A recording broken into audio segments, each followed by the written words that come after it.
Hey, what's up, guys? We are back. This time with a long video and a very special guest. We're here with Chris, Jose, and we're gonna Hey be, guys, what's up? yeah, we're gonna be talking about, the history of PvP, what went wrong, what went right, how to fix PvP potentially, and overall just, give general suggestions on, the history because I see a lot of newer players making suggestions about PvP, and I think they haven't really taken into context the full history of, how we got to this point and what was already tried, what worked, what didn't work. And so we're going to be going from the beginning, from before Celestia, all the way, I think up till Avalon, going through all the updates and just talking about PvP from that era, and what was right and what was wrong from all of them. So to start it off, we made a Wait, doc. should we get some context of like when we started playing and like Yeah, yeah, yeah. PvP? Yeah, you go for it. When did you start playing Wiz Uh, and I started PvP? playing probably as like in elementary school, but this is probably like 2009. This is pretty much before Dragonspire came out. Literally, as the high score was Mushu, and pretty much right away I was trying to like get into PvP. I mean, I remember going to PvP like as soon as it opened. I think it was like right away, like Unicorn Way, and like jumping in and just absolutely losing like hundreds of times, pretty much. But yeah, eventually I did 1v1, and I think it was in Celestia. I was the highest ranked for 1v1 Ice Wizard, and then my death was like really, really close too.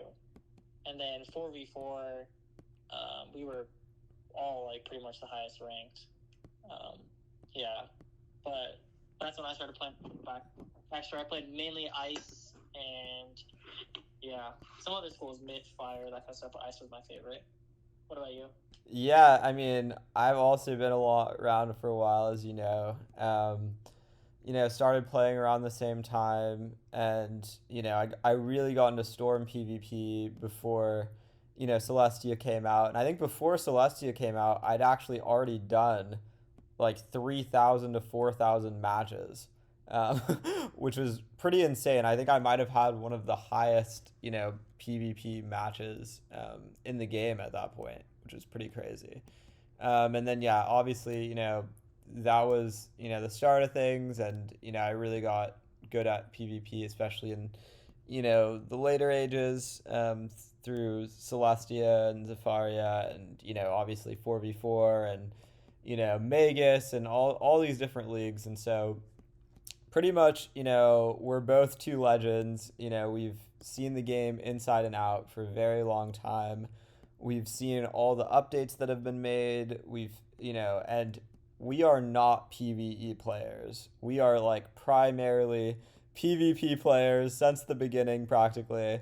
99% of our time is dedicated to like PvP and thinking about PvP strategies. And so, and we were, at the top of the league pretty much in every era we played. So, I think we're gonna talk a bit about, one, what are the general high level requirements for a good PvP league, and we're gonna talk about the different eras. So, to start, I think, a good requirement for a vibrant PvP league in Wiz, you need lots of players, obviously. That's like the number one thing. You need a lot of players so that way, you don't keep fighting the same person. You don't have to wait too long. It affects a lot of things. So, obviously having a lot of players is important. Then you have competitive integrity. So that's like how balanced is the current system? Is like one school super OP? Like, is there some mechanics that are less skill based and more luck? How balanced are certain strategies? Like, can someone just blade stack and just kill you? Like, are there counters to that? Um, Essentially, like how what is the competitive integrity of the league? So that's another key point. Then, is the game dynamic? Is our PvP matches dynamic? So, if you play a match are you going to play a similar match the next match, right? Or is it going to be, a bunch of different, um, almost paths in the match that, you don't normally see, and, a bunch of different strategies and all these different things, or you could just kind of fighting the same person every time and you're doing the same thing, they're doing the same thing. So how dynamic is it? And the more dynamic it is, the better it is, because it's more fun. And then finally, there should be a goal for players to want to become better such higher rank. That's one, something that they can progress to, and two is something that's like an actual goal. And so those are kind of like the four big metrics, we're going to look at through all of these eras of PvP. And yeah, just talk about it all generally. So Chris, if you want to start it off, what did you think? How was PvP before Celestius? This is Dragonspire. Talk about PvP then. What was it like? Hit me with it. Yeah, I think that for me, it was like I was at my worst. Obviously, I was not good at all, and I also was mainly playing Death at that time. And Death, it Dragonspire was by far the worst school in 1v1. Like, it wasn't even close. It was so bad. Everything was super tuned down, but PvP was still like the funnest. I don't know how to explain it. Even though I feel like I was like private at this point still. I don't think it was almost saying that maybe I hit night or something, and it was like that was like such a big deal. But it was so much fun because it's kind of like one of those things where you didn't know what was good. You just tried stuff. Sometimes I remember wearing gear just because it looked cool. Like, there was nothing to me that was like, oh, this is a better piece of gear. So I think it was really fun. There was really kind of something where it felt like anybody could just jump in and like do it really quickly. One of the things was like, you'd like sometimes you'd go quest and then you just fight. I remember sometimes like questing and literally something like want a PvP, and they'd be like 10 levels lower than me, and I wouldn't even care. I just go in PvP, So I think that was really fun, kind of just the chill like aspect to it, I guess. Not really caring about rank or anything, not knowing what was good, not knowing what was meta, just having fun with it. So I think that was really good. The barrier to entry was actually the lowest it ever was, I think, in the history of the game, right?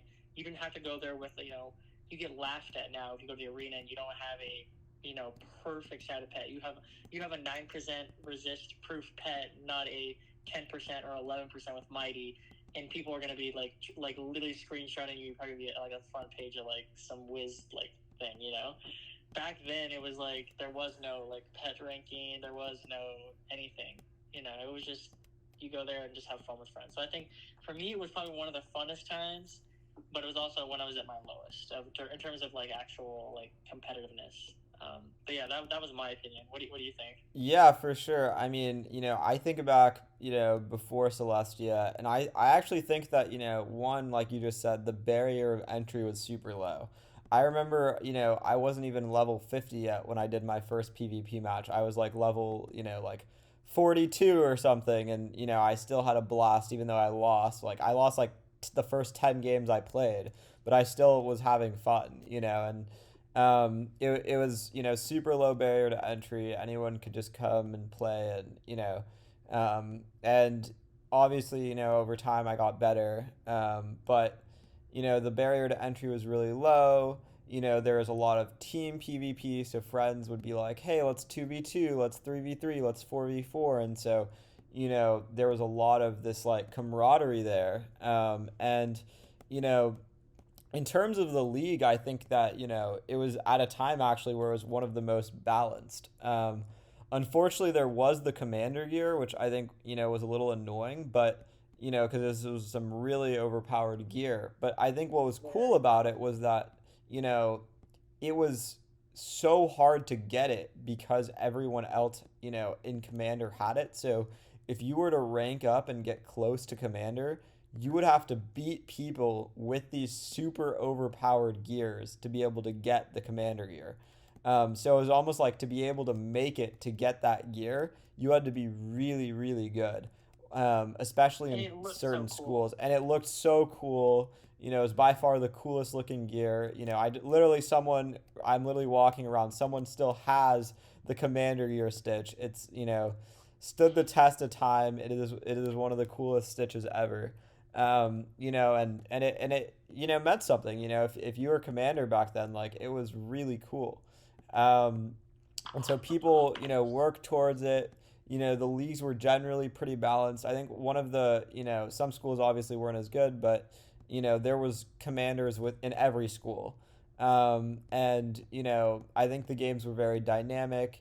I think that it really encompassed a lot of the best things. Like obviously there were still some issues, like I think maybe not having the commander gear be so strong, or certain things they did to mitigate it. But they did do some good things, like there was the veteran gear, so it's like if you made it to veteran you could get some better gear, and then that could maybe Yeah. help you push to commander. So I mean there was some really good aspects to it for sure.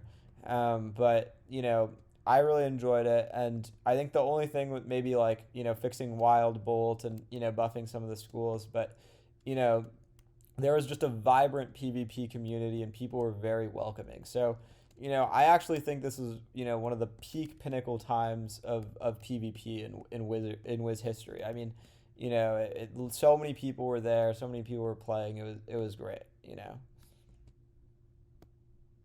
Completely agree. That was, yeah, really well said. Gear was pretty strong, but it also you had to work for it. Like to actually get it was like a sense of pride. It was like, well, I was saying, you see someone with the world like the commander gear, and I was like, they're good. Like GG. Yeah, If you don't have it. exactly. And so, and I think that even in 1v1s, there was minions, there was lots of stuff that was really cool, and by far it was one of the coolest PvP aspects, because this was literally an animated card game. I mean, it's like doesn't get better than that. I Um, think kind of coming back to what you were saying though about the minions and stuff, where it was like a time. It's kind of hard to explain because if you never played a game when it very first came out, sometimes when you come and play a game, let's say you want to play League or something like that, you go in there and everybody knows what the best build is. Usually, they know what the best like team comp is, the best champions. It's like this whole sense of like meta, right?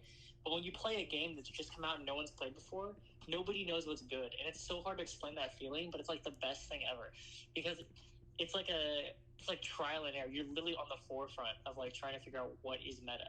it Like nowadays, maybe with Wiz or something, that you go online and you look for someone else's like PvP deck list, or you go online and you find like what kind of builds or what kind of gear is the best. But back then, it was literally just like I it swear was to you, you uncharted. couldn't I cheat mean, anything. you had to just and every discovery, every little nugget of discovery, every little trick you discovered, was just so fulfilling to find. I completely And it took agree. years. Yeah, like some of these things, I remember the big things was like the power of like stuff like cleanse charm, or some of these things we'll talk about later on with like an actual team PvP. Like some of these cards have been in the game since it very first came out, like literally pre Dragonspire, and these cards are so powerful and no one realized it and stuff like that until like later. It's just like wow, like I can actually like remove something for free, and it's like multiple effects. But yeah, it's so cool. Like it felt like the game like took years to kind of solve, and that's like being it there from the very start was like one of the funnest, literally the funnest thing ever. Yeah, it really was. It really was, and like it made both of our childhoods. Like it was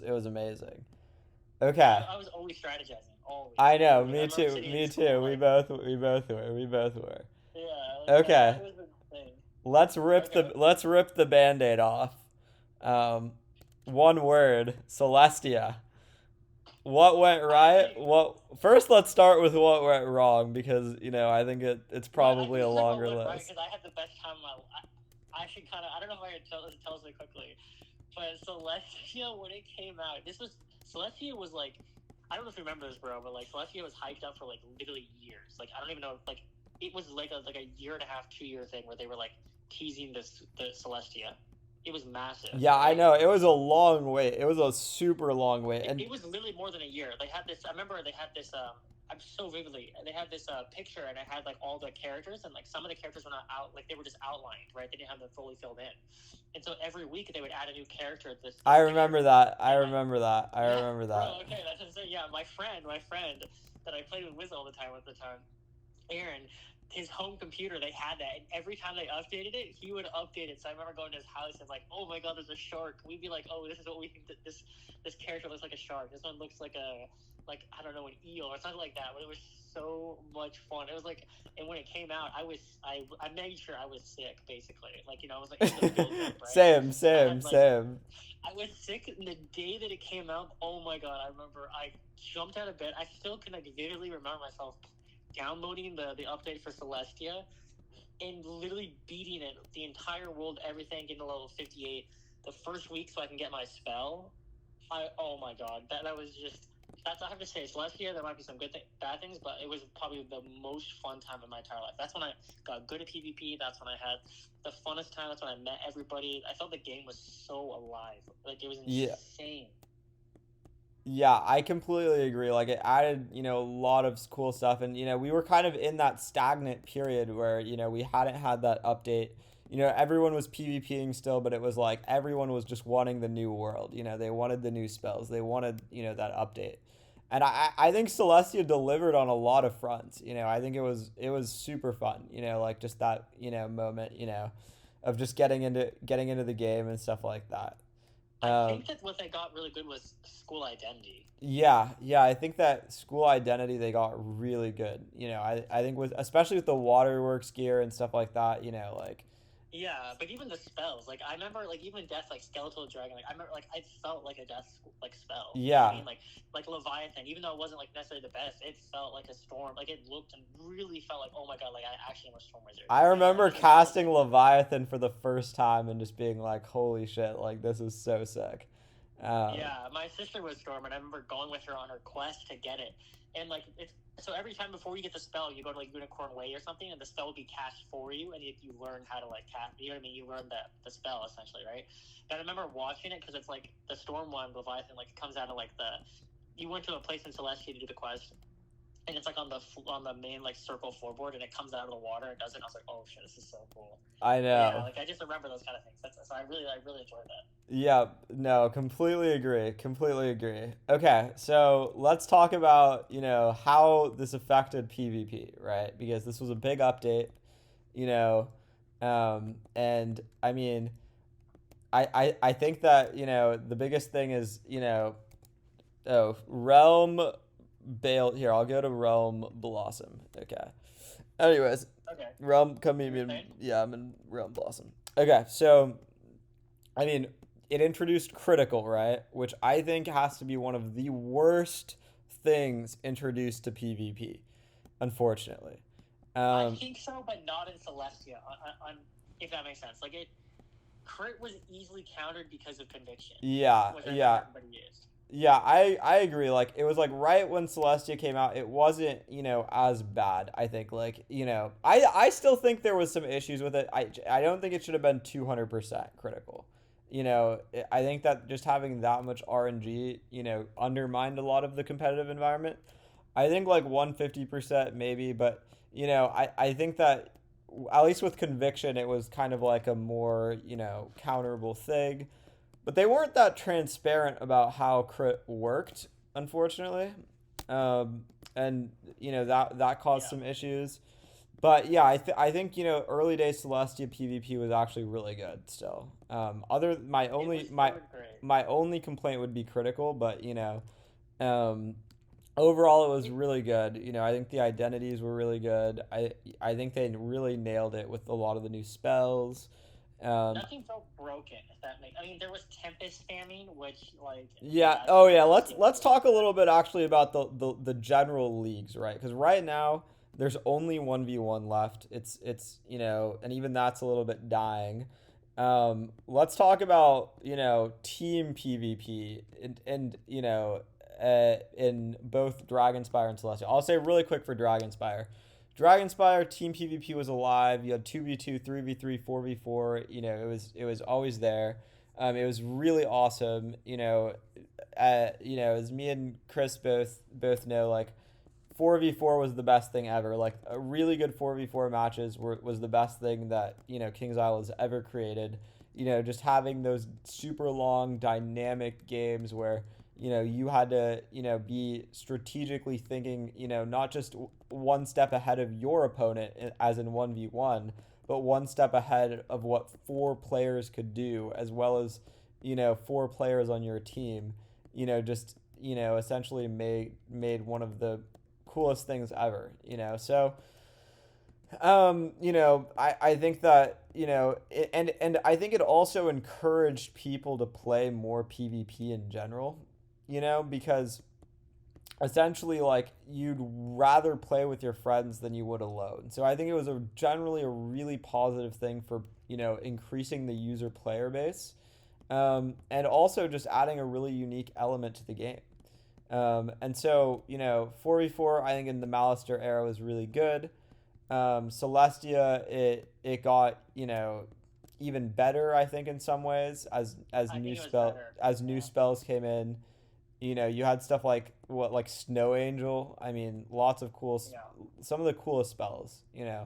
So Yeah, what was the best spell? Like 58, what was the best spell you think? Just I even in think terms of Snow cost. Angel. Snow Angel looked so cool when it came out. I love Snow Yeah, Angel. I'm not gonna lie. Yeah, as an ice wizard, there was nothing cooler for me than getting that. And also spells just felt so much more like, I don't know. It was such a big deal to get a spell. It was such a big deal.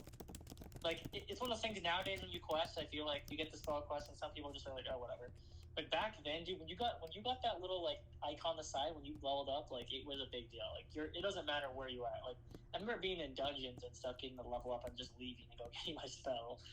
Like No, it was exactly, such a big deal. exactly. Like And it was. all the way up too. I mean, I think that they did such a good job with like when you got the big spells. I mean, I remember playing Balance and getting Judgment or something like that, and like or Storm, you getting Tempest or some of these spells. Like it was so awesome to get it. It was super awesome. Okay, Kyle wants a shout out. Shout out to Kyle. But it was so cool, and I think it went really well. And I think Winter Tusk actually came out around that time. Didn't Winter Tusk come out soon afterwards? Winter Tusk came out, I think, at level 70. Okay, yeah, you're right. You're right. You're right. Yeah. Okay, so yeah, okay. Overall, Celestia pretty positive, but how We should about go a little more pets? in depth though. How about pets though? Yeah. Pets. This is so. I don't know if you remember this Best Buy around this time. This is where Best Buy did the Sea Dragon pet, which would give Maycast Sprite. It was a $20 card. You And get spell Sea Dragon proof. pet. And spell proof.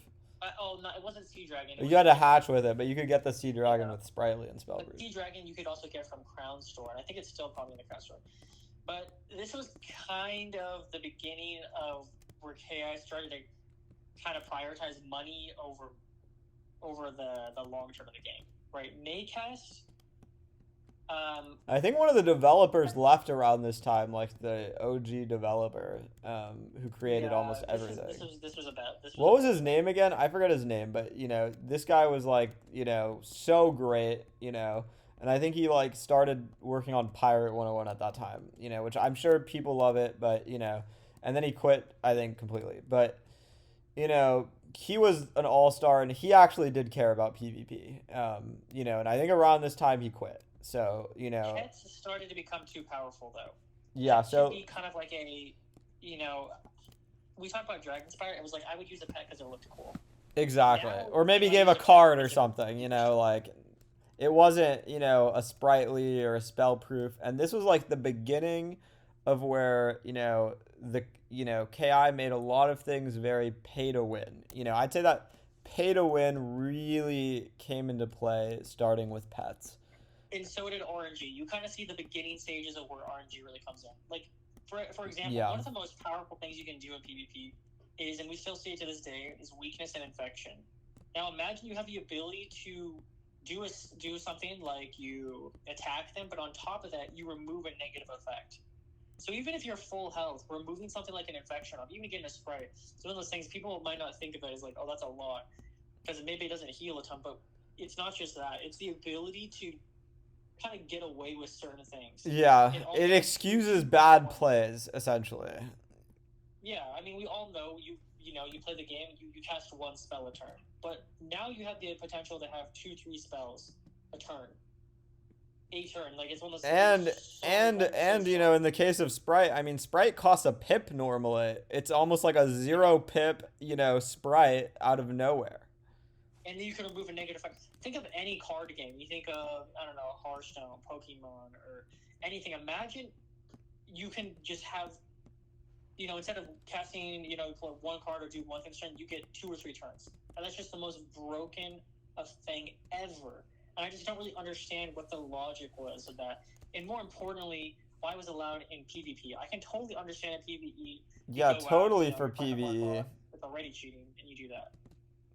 Exactly. It made no sense for this to be in PvP, at the time. And this was like the beginning of, the snowball that just kept rolling down and down and down. And, I even knew players who quit the game because of Maycast Sprite, back in the day, who were so infuriated by it, and even Spellproof and even having to, buy the mega stacks because back then there wasn't gardening. So you had to buy Yeah. Crown Shop Mega Snacks to train your pet, hatch the pet, do the whole thing when, people just wanted to PvP. And so going back Yeah. to, one of the earlier points of, lots of players is a positive thing. Well, a lot of players left and were frustrated because of this, and it also created a larger barrier of entry, for newer players. And so, pets just, with any ability, even just spellproof, should not have been allowed in the game. Yeah, and I think something that some people might think is why didn't if it's there and you don't like it and you don't agree with it, then why would you do it? Like, why would you contribute? Because we all had Spartly on our pet, right? If you go look back at any of my pets, but the thing is like you would have never been competitive. You're at a massive disadvantage, It massive disadvantage. It wasn't a matter of like we're trying to do the right thing. It's like if you're playing a game that's anything, doesn't matter if it's Fortnite or Hearthstone or League of Legends or Wizard101 in this case. The goal, if you're doing PvP, is to win. And if you have anything that's gonna like put you at a massive disadvantage, why would you do that if you're trying to win? So it's one of those things where I didn't agree with it, but I had to you had it to conform if you wanted to be remotely competitive. Exactly, and it's Hard. like you don't hate the player, you hate the game. It's like the fact that Exactly. they Yeah. let this into the game was ridiculous. I don't blame people for using it. It's like if they didn't, they would be at a massive competitive disadvantage for no reason. And Mm-hmm. that goes back to one of the earlier tenets that I mentioned about what actually constitutes a vibrant, fair, league. And so you have to keep that in mind when making these decisions that they did. And obviously they made a tremendous amount of money through pets.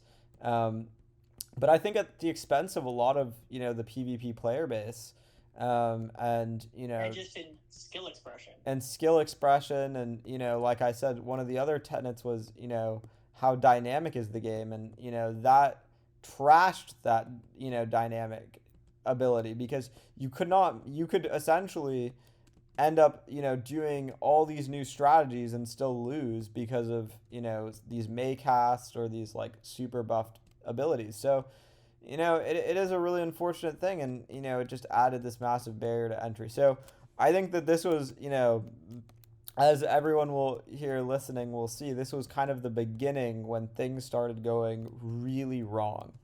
And I think that KI kind of saw, oh wait, we can make a lot of money by creating things that will affect PvP, so we're not going to outright ban it from PvP. Um, Yeah. and back then, they were not very responsive to any feedback from the community when it came to PvP. Like people would be writing essays trying to help, and no one was in charge of at KI of working on PvP, even though it was one of the biggest components of the game. It was like it was crazy, and and this was kind of the beginning of the end. Yeah. They could kind of get away with it, but it was starting to see the signs of this is not something you want to continue in. Unfortunately, as you'll see, they continued it. Yeah. But I don't think we should dwell on this too much. We should talk about gear and just overall PvP Yeah, points. yeah, yeah. So I mean, just to finish, let's wrap up Celestia. But I think the gear was pretty fair. there was lots of players still, especially after Celestia came out. There were still 2v2 leagues, 3v3 leagues, 4v4 leagues that were one of the heights of Wiz, honestly. Like it was amazing.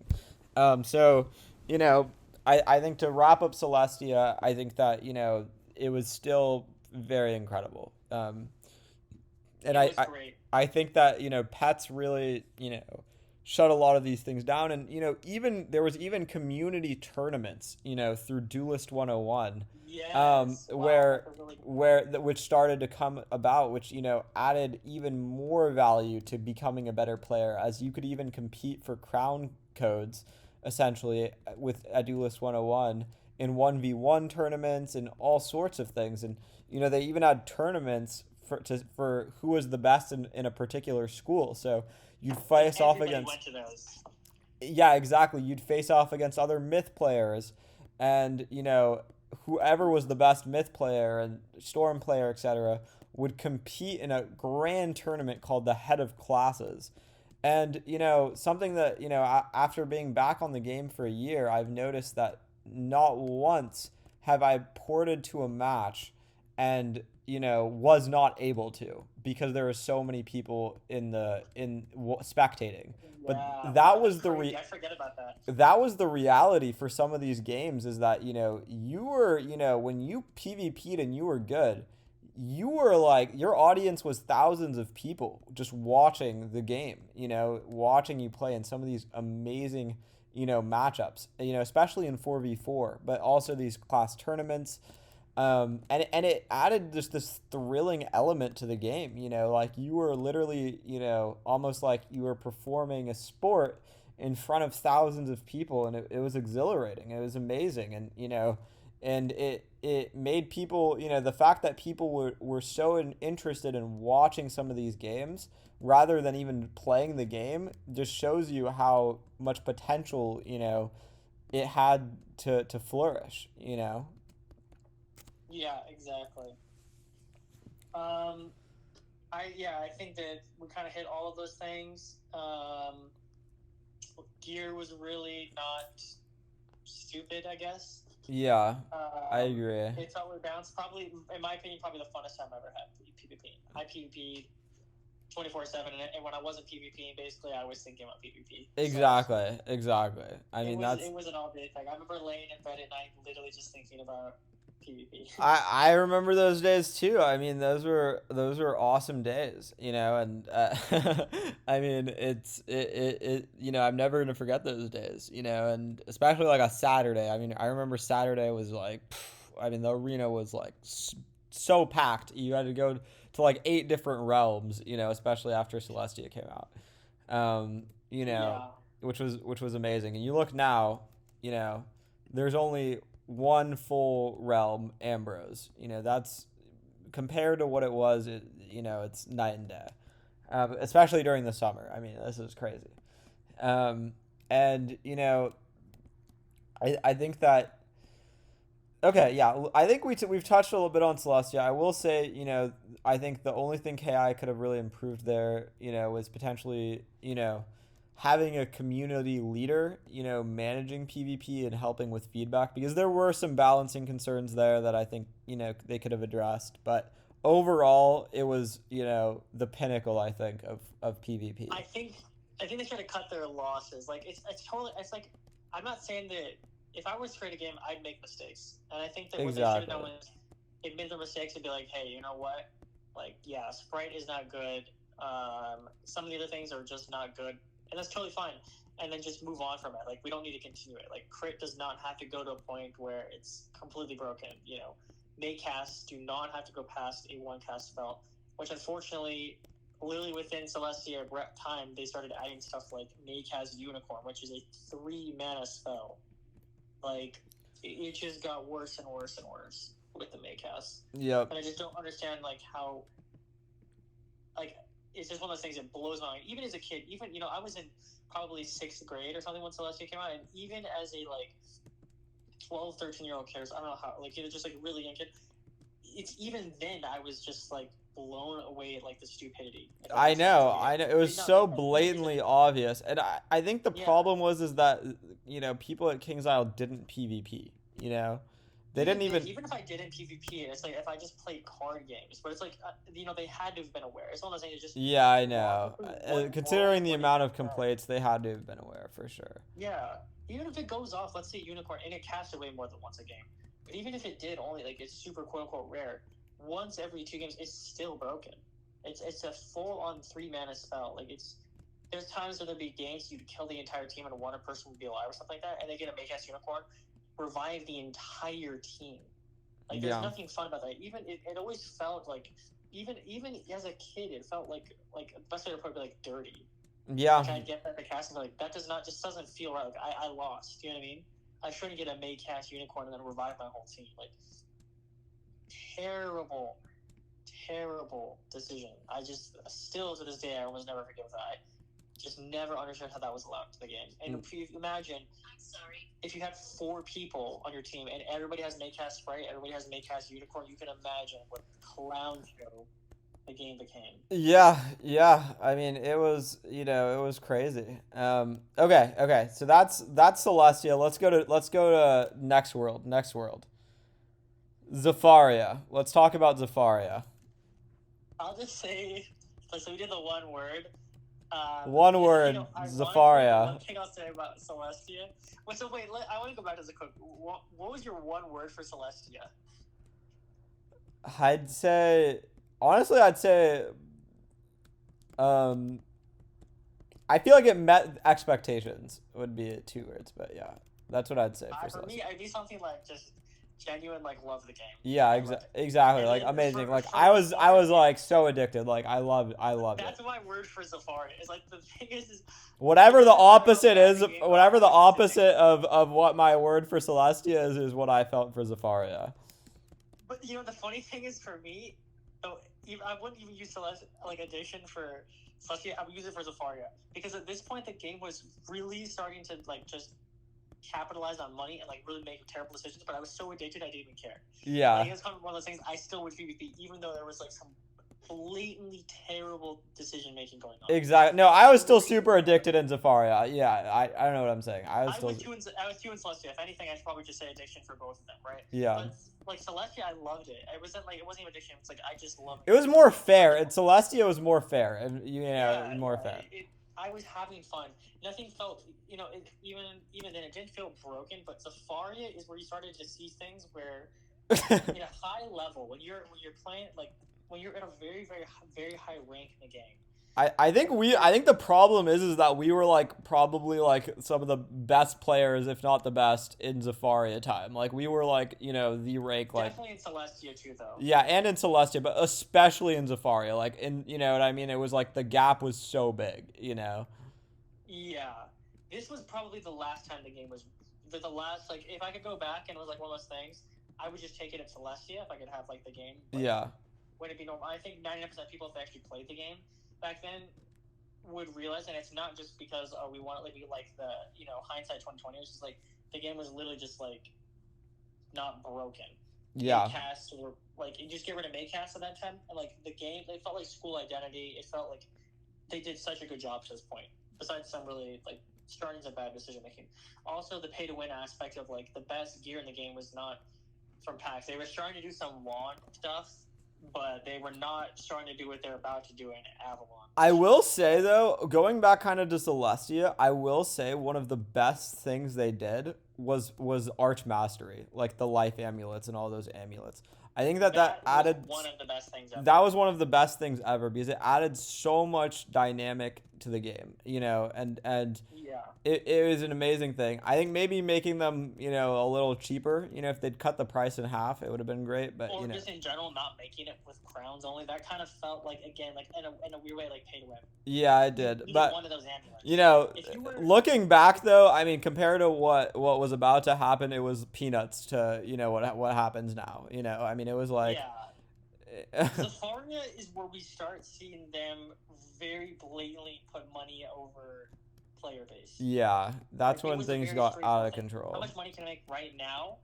I don't really care about the outlook of the game in a year from now. I care about how much money can we make this year, how much, like, what are the margins kind of thing. Exactly. Like, And what you the, could tell on the in run, KI what they did the was they just kept metrics killing off more people. the metrics for KI was, you know, I mean, really bad. Like you could tell that they were going purely off of money, you know, as their goal and not, you know, I think what was interesting is that around Zafaria, I think that they changed their strategy from going to let's get more players to play the game and rather let's make more money. I think that that was a big shift in Zafaria. Like that you could see it to every level of the game. Like that Yeah. internally changed at KI where If you they even didn't played in Dragon Sparks like that, you really felt like the people who were making the game because they loved what they were doing. It was kind of yeah, like it's like I always kind of viewed it as like the people go to work and they loved being there. They're like, exactly. I can't wait to You make the could game better. feel that with Dragonspire. You could feel it with Celestia. Like